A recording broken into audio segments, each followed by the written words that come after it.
La journée du 6 avril, dédiée au combat du prophète Simon Kimbangu et à l'éveil de la conscience africaine, a été célébrée somptueusement dans la cité des Kamba, Nouvelle-Jérusalem, en présence des fidèles et sympathisants de l'Église de Jésus-Christ sur la terre par son envoyé spécial Simon Kimbangu, venu de partout à travers le monde. En bon croyant, le gouverneur de province, représentant personnel du chef de l'État, a rehaussé de sa présence cette journée historique marquant à la fois la lutte pour la liberté et la dignité de l'homme noir ainsi que le 103e anniversaire d'existence de l'église kimbanguiste. Au sortir de la cérémonie, l'autorité des provinces, Dr Guy Bandou, a rendu des hommages mérités au président de la République pour sa marque de considération à l'endroit de la province du Congo central et ensuite salué les combats hors du commun menés par les précurseurs des indépendances des pays africains. Être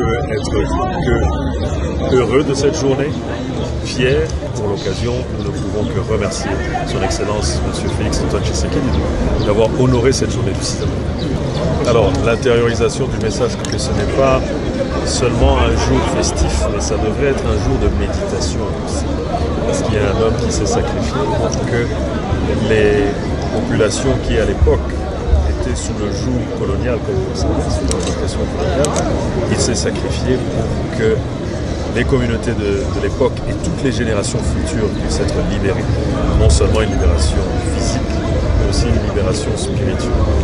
La libération spirituelle est le début de tout. Des temps forts ont marqué cet événement, notamment le défilé d'honneur du mouvement social de surveillance avec la prestigieuse fanfare kimbanguiste.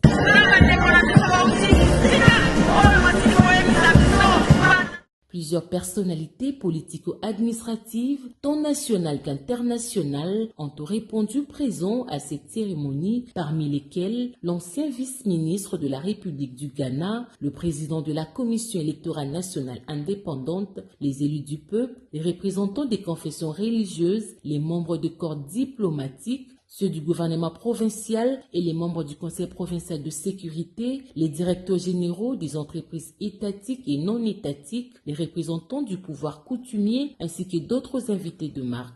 Il s'est de rappeler que cela fait exactement une année que le chef de l'État a signé l'ordonnance consacrant la journée du 6 avril, chômée, fériée et payée sur toute l'étendue du pays en mémoire de la vie et du combat du prophète Simon Kimbangu.